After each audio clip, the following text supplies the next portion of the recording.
had my drawing of the U area. Here is this is a closer representation. It says it's the same thing. But it's a closer representation of the U area in actual implementation than what we're talking about here. The thing that I wanted to emphasize, because I don't want anybody to get tripped up on exams about this, is that there is a region called the user stack, there is a region called the kernel stack. Those two regions are separate. We are protecting the kernel space from your user space. Likewise, we're protecting your user space from the kernel space. They are different regions in memory, and there is a pointer in the PCB to each region. So neither region knows about the other. Okay, so they are separate.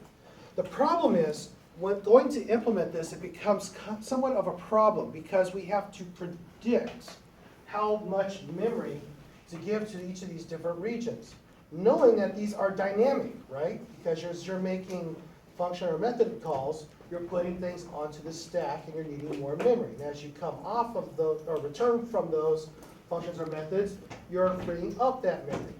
Okay, so knowing how deep you go and how large your region is going to need to be is somewhat of an art form more than it is a scientific form. We're going to use scientific techniques to guess, of course, but it's really hard.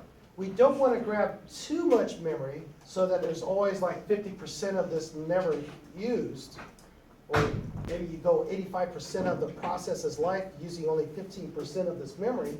We don't want that, but we do need to have enough memory for every process to be able to use, fully use the stack region. So we, over time, tune our compilers such that we can make better estimates of what these sizes need to be. Well, another optimization technique that is used in Unix and Linux today is simply combining the memory space that holds these two regions, combining them together, which is what this diagram here shows. It says U area and it says stack, right? Well, you have two arrows, one starting this location and going this direction, one starting this at this space and going that direction. So what this is saying is that we recognize many graduate students' thesis went into these studies and tuning how we use these stack regions in the U areas, and we determined that as the user stack grows, the kernel stack decreases. As this kernel stack increases, the user stack usually stays static or sometimes decreases. So if we combine the memory requirements of the two areas, we can optimize memory more efficiently. Yet, I need to protect the memory region of the two stacks, so I set my pointer to either end of the memory region and either increase or decrease my address number as I go up the stack, depending upon whether I'm user or kernel. Okay, so you might see some drawings like that. That's what's going on. It is an optimization technique. But bear in mind, they are two different regions, like I showed here. Okay? You have your process table, which contains the PCB. For all of your processes, the process context is the PCB plus the U area. U area has these four regions, and your process control block has this and other elements in it. Okay? So another drawing saying the same thing, but it's introducing some optimization to it. Okay? But there are four distinct regions, right? Okay. All right, so let's go back to context switching. Let's make sure we understand when a process context switch needs to happen. It needs to happen whenever the operating system needs to get control of the CPU or a process needs to change into or out of the run state. Okay, so supervisor calls, trap calls, interrupts, that's how we would do it. All right? You should be familiar with all those already from your computer architecture class, right? The overwhelming sense of confidence here is not working. You never went over that? Not in how she's class. Okay, well, let's take one of them. Supervisor calls. Okay, that's your system calls. Those are good things. Those are designed into our system call architecture so that what happens, what these supervisor calls are, it's really from one mode to the other. Oh, I need to go into the privileged mode, right? So you go into privileged mode, you're now in a supervised call. That's where we're going to do all of our systems work, and operating systems work. And we obviously, when we call a system call, you didn't write those functions, right? You didn't write f open. You didn't write f close. You didn't write fork. You didn't write any of those system calls, but you like using them, right? Yes, of course you do. That's why you're here. You like writing code. You like using these things. So, but you didn't actually have to write those routines. You're going to use them because the operating system provided them to you, because those programmers knew how to write code. Right? So they're providing you those interfaces to do that, and they also have the ability to transition the CPU into whatever that CPU manufacturer calls its privileged mode. Okay? Traps. So that's what supervisor calls are. Traps. Those could be used for good and bad purposes. And I'm not sure what your connotation with traps are, but most traps are good things. What they are is you are looking for certain instructions to be executed. When certain instructions are executed, instead of actually executing that instruction, you're deferred to some other location. Okay? That's one kind of a trap. But in this case, what we're looking for is we're looking to do the same type of thing. A return value was a bad value, okay, from whatever instruction was just executed. So if it returned a bad value, I need to then go and figure out what went bad and take care of it. So it's doing the same thing. It's looking for a return value in this case from an instruction, and if the return value is a bad value, then I need to go to that process and make it go away. Okay, so that's one. Interrupts are good things. Interrupts allow us to be able to signal between processes. And signaling is good because I might want to do things like, read a large file from a very slow file system on an external hard drive. Okay, in which case, I don't want the CPU to sit there doing nothing while I'm waiting for that file operation to complete. By having interrupts, addressable interrupts, and prioritized addressable interrupts in our system, it allows us the ability to do things like, if an event, such as the right code in the status word from that particular device controller comes back and says this file transfer was completed, it'll raise an interrupt. Our process that's running can say, oh, that's an interrupt from USB 0. It'll then go to that queue that we just saw, right? The interrupt queue for that particular device, and it's going to look and say, oh, that was process ID 11467. The status word just came back saying your transfer was complete. Congratulations, you can transition up to the ready state, right? So interrupts are good things. It allows us to be able to do things like that in the system, right? But it also might say that I need to transition my process, because in the case of the file transfer, I don't want to do that. But there are certain interrupts, because I just used this word prioritized. Okay, there are some interrupts that need to be handled immediately. And so what we're going to do is we're going to, in our system, we're going to build a priority structure to our interrupts. And not going into the details just yet of it, but what it's going to do is it's basically, we're going to have a numbering system to our interrupts.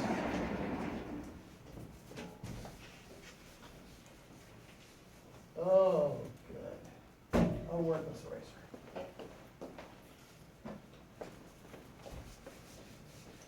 Oh, good, it's the blackboard, whiteboard, whatever this is. Okay, what's it saying? Oh, yeah. Oh, good, dead pin. All right. So somewhere you have this thing called an interrupt table.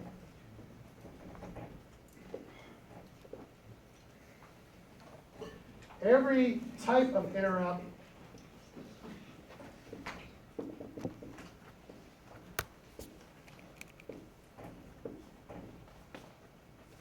will have its index value and whatever that interrupt is, and there's a number of user programmable interrupts that you can create, programmable.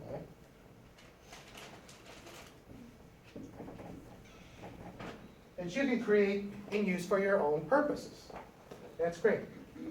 The reason why this is important is because you can actually tell a process to ignore a certain level of interrupts and higher. So say all of your user programmables were like 25 and higher, okay? When your process is doing some specific work that we haven't talked about yet that's really important that it doesn't be interrupted for superfluous things, then you can set the interrupt level to say, oh, I'm going to ignore interrupts 25 and higher. What that really means is it stacks them in a queue somewhere so that they can be processed later. Okay? But there are some interrupt levels that you never ever ignore. Okay? Like a file system just being disconnected or something like that. Okay? So there are certain interrupts that you can ignore, certain ones you can't ignore, and you can change levels of ignorance here. Unlike people, you can change levels of ignorance, and it's okay. Because it's a temporary thing. What comment is this? Oh yeah, we were talking about the interrupts here. So interrupts are good things. Because when we do things like do a file transfer, I need to know when that's completed. If I'm opening up a file, I need to know when that device is ready. There are some interrupts that I need to service right away, in which case it'll cause me a context switch. So when we go to the interrupt tables and we look at those, you'll see what they are, and that'll make a little bit more sense at that time. But right now you just need to understand we do have this scheme for prioritizing our interrupts that enables us to do this. Okay?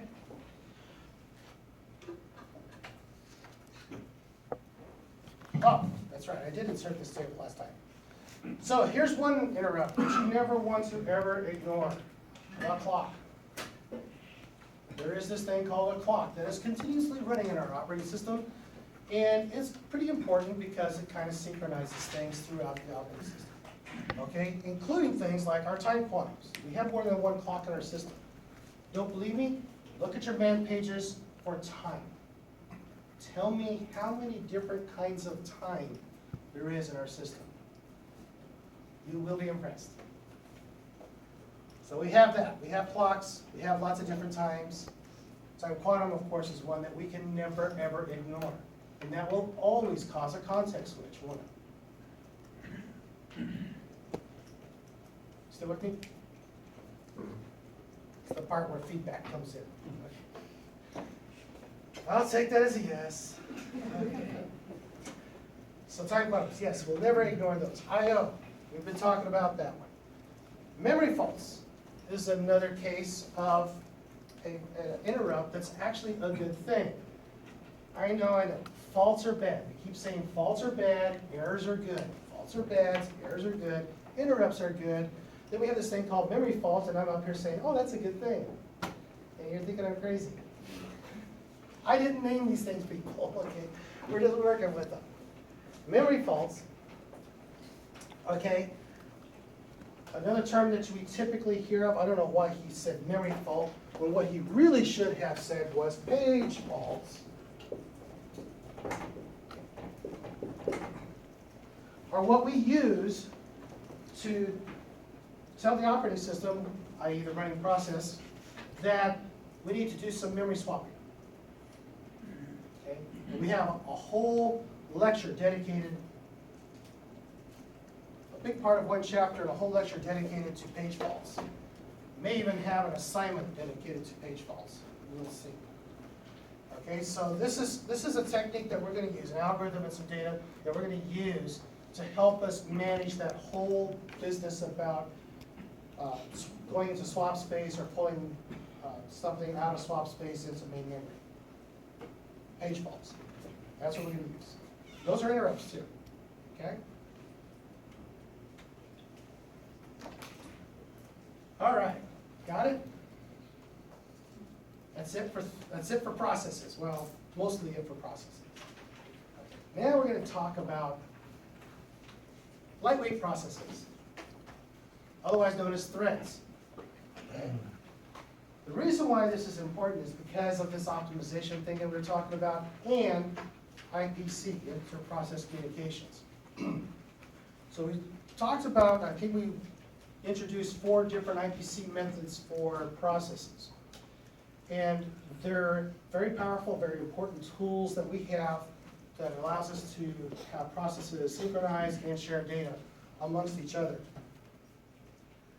However, 2 things sort of bothered us a little bit. We talked about one earlier, a couple of you brought that up, where we said things like, is that this one? No, that was on this one. We said that context switches were expensive, right? If I have a process in the run state and I have another process that needs to go into the run state, this is big expensive process to swap this out, or not swap this out, to move this out of run state and move another one into run state, and it could involve some swapping of memory as well or not, but it's expensive. So if I had another way of running multiple processes without having to do context switch, I could save a whole lot of time. Because, oh, guess what? I said we're managers here, right? So one of the things managers do is they optimize. Just like scientists. Scientists love to optimize and explain things.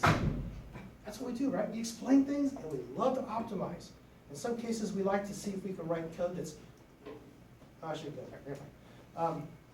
So that's 2 goals that we share in common with managers, and that's what we're doing here. We're managing hardware.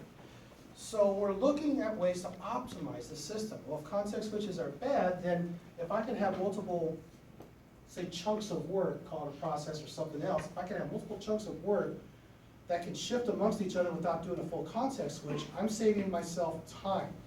When the time I'm talking about is the time that the machine has to run operating system code.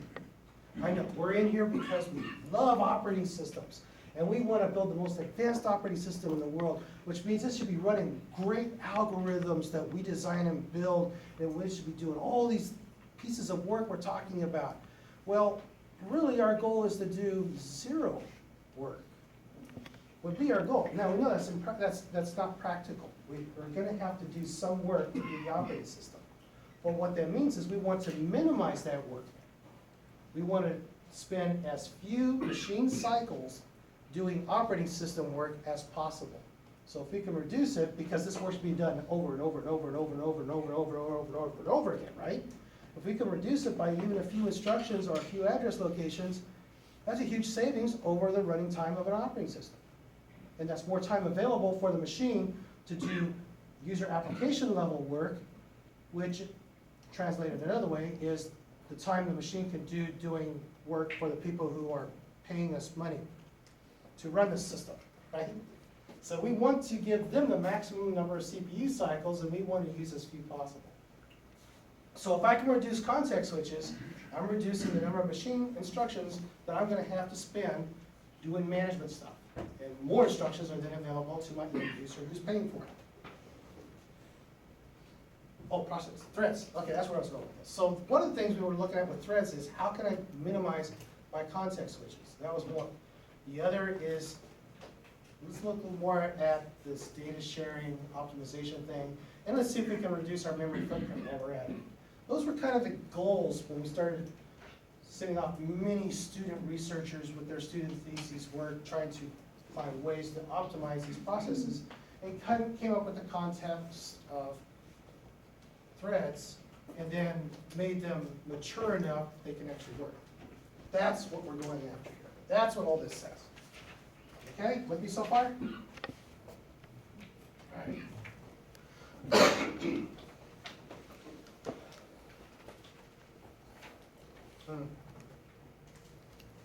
I forgot how much I don't like these drawings. Okay, so let me see if I can interpret your author here for you. What your author is saying is that, yeah, so I've got a process And my process has the kernel functions, the operating system work that it's doing, but it also has my application level work. And it knows that, you know, most programmers are having their programs do several different things that really could be done concurrently instead of single threaded, right? You might have in your program, you might have something that's maybe updating some stuff to your screen so your user knows that, you know, oh, this is the latest scores for whatever kinds of games you're interested in, or shows that are coming up, or list of tunes that you're going to listen to, simultaneous with the amount of work that you're doing for the data crunching, simultaneous with maybe some weather forecast information that you got going on. So you got several things going on. Okay, that's what your author's trying to say, is that most programmers are writing their code such that there's several different things that your program's trying to do, and all of that sitting, of course, on top of what the operating system's doing. Okay?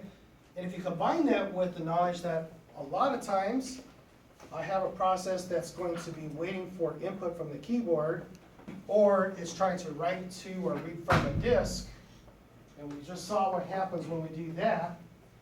If we could prevent our process from blocking when it does this, if it can do other work while it's waiting for this file to be read from or written to, then I can continue working. I don't have to do a context switch. That's the idea behind threads. That's one of the ideas behind threads. And that's what your author was trying to say with this picture. Okay, so this says the same thing. And then this is just a pseudocode example of what we were just talking about. You know, I might have something that's saying, wait for something from the keyboard, go look for something in the file system, read from it, return, and so on. Okay, so that's a pseudocode example saying the same thing that we were just talking about. Okay, so we're going to leap from that to start talking about client servers. Don't have to use this metaphor, but your author liked it, so I'm going to stick with it, okay? Excuse me. So the idea behind clients and server models is that clients, you can create a bunch of them, and they can typically be single-minded, but they don't have to be, whereas servers are inherently multi-purpose. When I say multi-purpose, is that servers are typically sitting there listening on a socket for somebody to connect to it to do some work. Okay? So, having said that, you can associate things like threads with parallelism. You can associate threads with being able to manage multiple pieces of work that are doing block system call operations. I can do 3 reads, 5 reads, 5 different devices, or writes to 5 different devices. I might be writing to a disk drive. I might be writing to a port on the network. I could be writing to the CRT, right? All of those are blocking type of system calls. But if I have this notion of threads going on here, and I can initiate all of those and still do other work in my process, I don't have to do a context switch. I can continue working. That's what we're trying to get at here with threads. And that's the parallelism that we're talking about here. Okay? Single-threaded processes, you get it, you can't do the parallelism, you're always blocking. And another model you can use is that of a finite state machine. Now, finite state machines, I didn't jog here. Finite state machines, similar to our state model, right? They're going to be able to support parallelism, but they'll only be able to support it for non-blocking system calls, and it does require interrupts in order to enable that. And it's important to bring that into this discussion because our computer is a finite state machine. We might want to try and drive it to be something like this, but it's still a finite state machine. So that's kind of the trick that we have when we first started working with threads that we didn't realize we were up against, and some of the thread models really did not work in the early days. Most of them today are pretty well thought out and cleaned up and stuff. Okay? So thinking in terms of a network machine, this imagery should help you understand, I think, another way that you can use threads. Again, you have a server sitting on the network. It has a single process running, and it has a single thread running inside the process. That single thread is sitting there listening on the network for a connection. Somebody wants to come and do some work on my machine. Somebody wants to come and do some work on my machine. So off the network, some message found me, and it hit my single thread, which said, somebody wants me to do some work for them. I am happy. I will create you a new thread, and you can go process that message and do whatever it is that it's going to do. In the meantime, I still exist, so that if another message comes in, I can create another thread for that new connection. Does that make sense? Because that way you still have the thread that's listening to the port, and then as it services that connection, instead of trying to understand it and do all that work itself, it's going to create another thread that can work in parallel with that main thread to do work for that specific connection. And it accepts more connections, second one, third one, fourth one, fifth one, so on. One of these could go away independent of the others. It doesn't change anything. It's just simply a thread for that specific connection. Okay, so compare that then with the process model, which says, if I tried to do the same thing using strictly processes, then yeah, I had the initial process, but then when that connection came in, I had to create a second process to service it, and then I had to create a third process, and as I move between those connections, I have to do a full context switch. As I create this process, I have to create a full process with full memory for that process. Okay, and as they come and go, I've got to manage, if I care about my child's processes, I've got to manage what my child process list that I'm managing. All that extra work I'm going to have to do for a full-up process. The other thing that this diagram is trying to tell you is that if you are talking to somebody about doing process models on a computer, you say, this computer doesn't support threads, or this operating system doesn't support threads. That's baloney. All operating systems, almost all operating systems, not all of them, but almost all operating systems today do support threads. So what happens is when you create a process, you actually create a process with a single thread in it. So when you're running a process, you're running it in its initial thread. Now, if you're not doing thread programming, that's fine. You've got a process with a thread in it. And you're running just fine, happy, and you don't care. But if you want to start doing thread programming so you can optimize the performance of your application, then you would look something more like that. Now, you still might create some full processes for some other parts of your code. I'm not saying you don't do that. I'm just saying that there are opportunities for you to use threads to optimize the performance of your particular project. Making sense? Losing anybody? Not sure? Okay. All right, so what's different then, right? Obviously there's something different because I said we can save memory, right? Well, what we're concerned with when we start studying about what's different with threads and processes is we look at things that are per process that we need to manage per process, and we're going to look at things that need to be unique for every thread. Okay, so what this is telling me is that I have the one process with multiple threads. In the one process, it's going to need to have these variables that are unique for that one specific process. All the threads share that same process ID. All the same threads can share the same open files and IPC mechanisms, accounting info, because it's the process. All the threads are going to share those variables there. However, each thread is going to have its own program counter. Each thread is going to have its own stack and registers and state information. So every time I create a new thread, I'm creating new copies of those specific things for each thread and managing it within the context of the process. Okay?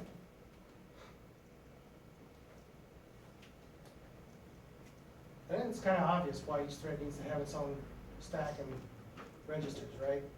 Because they're just doing their own work. Okay, so having its own stack, there are going to be different sizes still, because each thread's going to have its own requirement for its stack usage. But there's this raging debate still.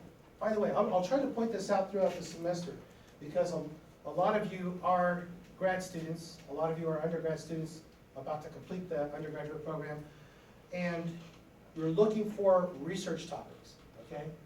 Operating systems aren't perfect.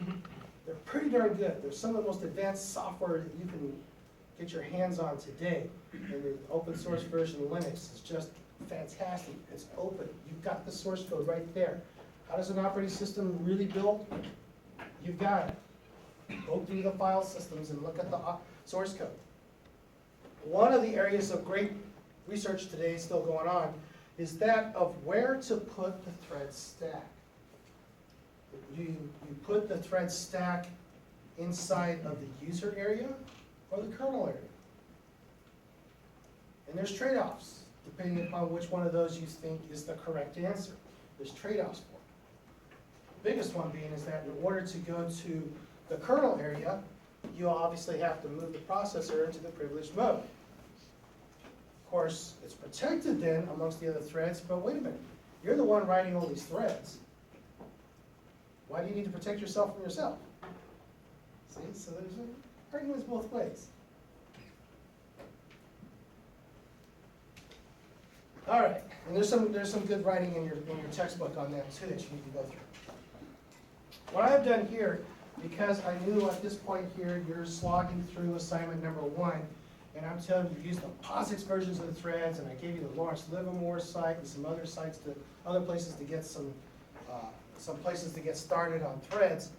But I wanted to put these up here because I'm going to organize them for you in hopefully a way that helps you understand the system calls for threads a little bit better. Okay, so the first set here are those for the pthread management itself. Creating, exiting, joining, yielding, and destroying. Okay, so these are the system calls, the POSIX version. Oh, yeah, POSIX. Who knows what POSIX?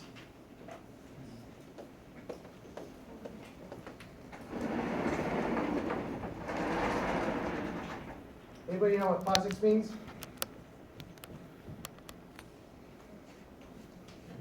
Portable operating system.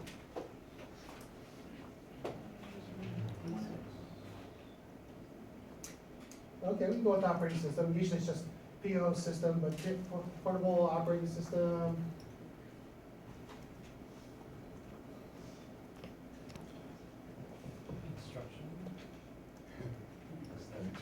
Interface. What's that? Interface. Okay. That's whatever we want. Sure.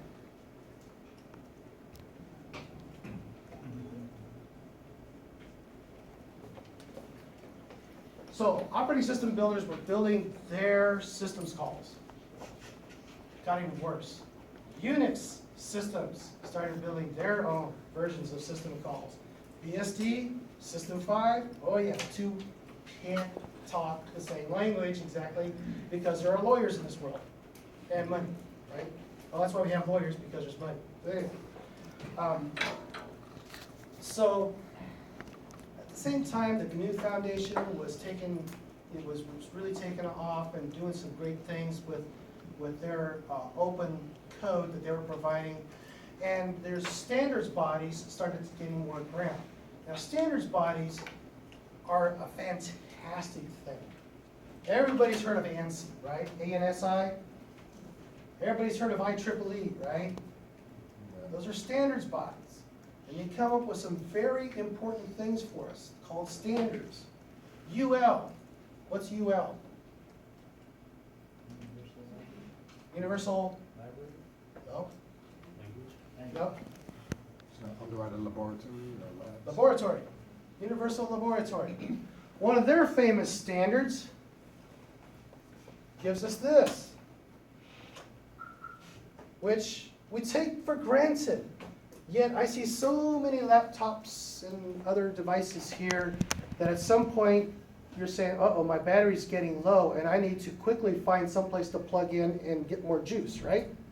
Well, you can do that because of UL standards. It says 115 volts, plus or minus a few, so much wattage. Configuration, 2-prong, 3-prong, depending on whether it's grounded or not. AC current versus DC, different voltage levels. All that stuff is defined, and we take it for granted today.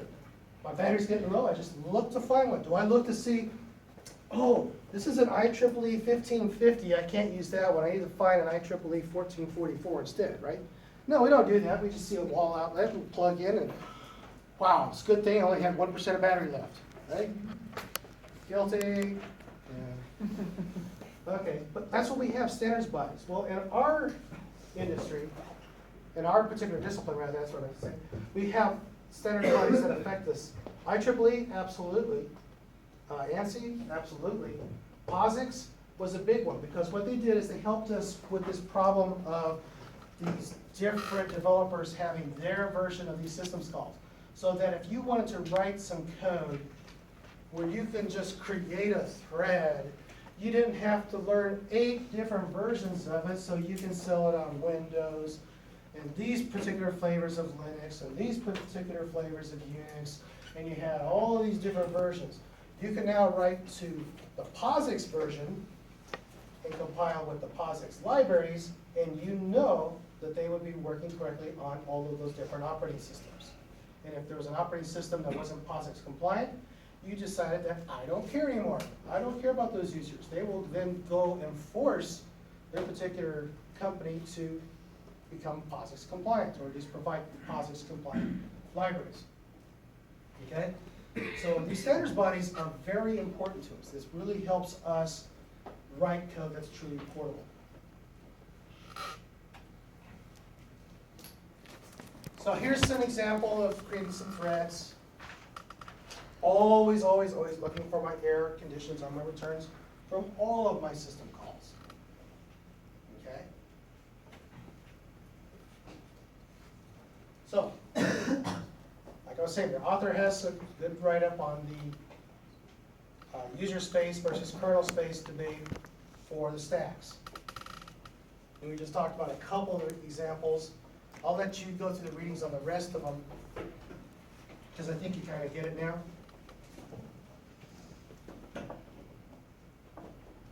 Okay, but now let's take a look at how some other ways we might want to use the threads. In this particular case, I'm focusing on global variables. A little bit of this background on my take on global variables, or locality, not locality reference so much, but local variables versus global variables. And you do know that there's levels between, right?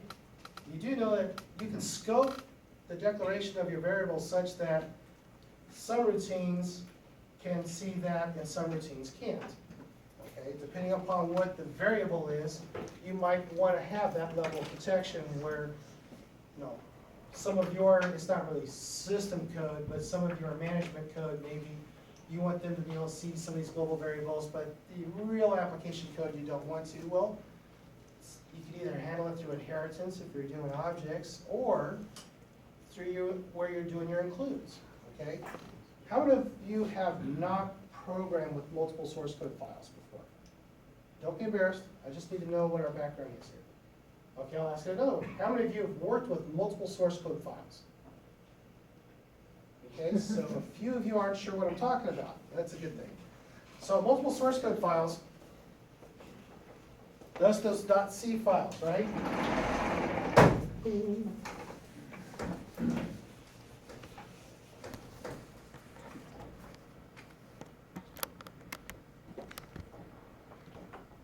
Main.c, 1.c, and it says dev.h.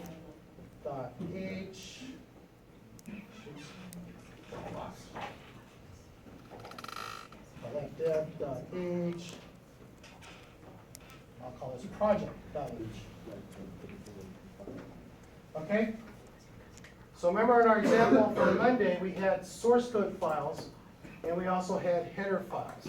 Okay, this is true in C and C++. Okay, so inside of the source code files, you can create something inside the source code file here, and it'll be seen by all of your different functions or methods in here, or objects. Same with this here. Well, you can also take those declarations, and you can put it into those header file, right?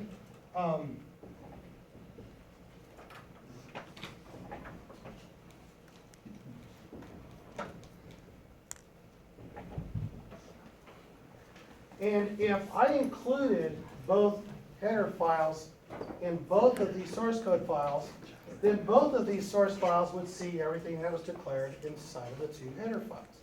But what I could do is I could say, I want to put all my true globals in this one here. Right? So in that case, if I included, I'm just going to abbreviate it to include p.h, include p.h, then both files would see one. And in this file here, I also included dev.h, but I didn't include it in here, then I would see 2 in here, but I would not see 2 in any of these objects and functions here. So I can create different levels of globality. Wow, murdered that word. Right? I can create different levels and manage it that way if I wanted to. And that's fine. That's good. That's good programming techniques. It's wherever you need to see it, wherever you need to share it, you can control it this way. That's a good thing. Now, I bring that up because there's this idea, or this whole discussion rather, inside your textbook about global variables and managing those global variables across multiple threads. Okay, because we just had this large discussion about every thread having its own tables, either incorporated within its own space here or shared in memory, in kernel space over here across the whole process. Because we had that discussion and we recognized that we might like the solution where they are accessible across all threads in the kernel region, we have to be concerned with things like collisions. And that's what this discussion is all about. It's saying if I'm using this model here, my tables are in this space here and multiple threads can access it, and I use that same variable name, error node, then I'm going to be concerned with when I read that. Because if thread 1 wrote to error node at the same time that thread 2 was writing to error node, what's error node really telling me? Right? That's the question. So to manage that, I have a couple of different ways I can implement it. I can either say, yes, I've got this global space, but I'm only going to merge them after certain events, in which case each of my threads would maintain their own local copy of it until that synchronization event happened. That's one way of managing it. Another way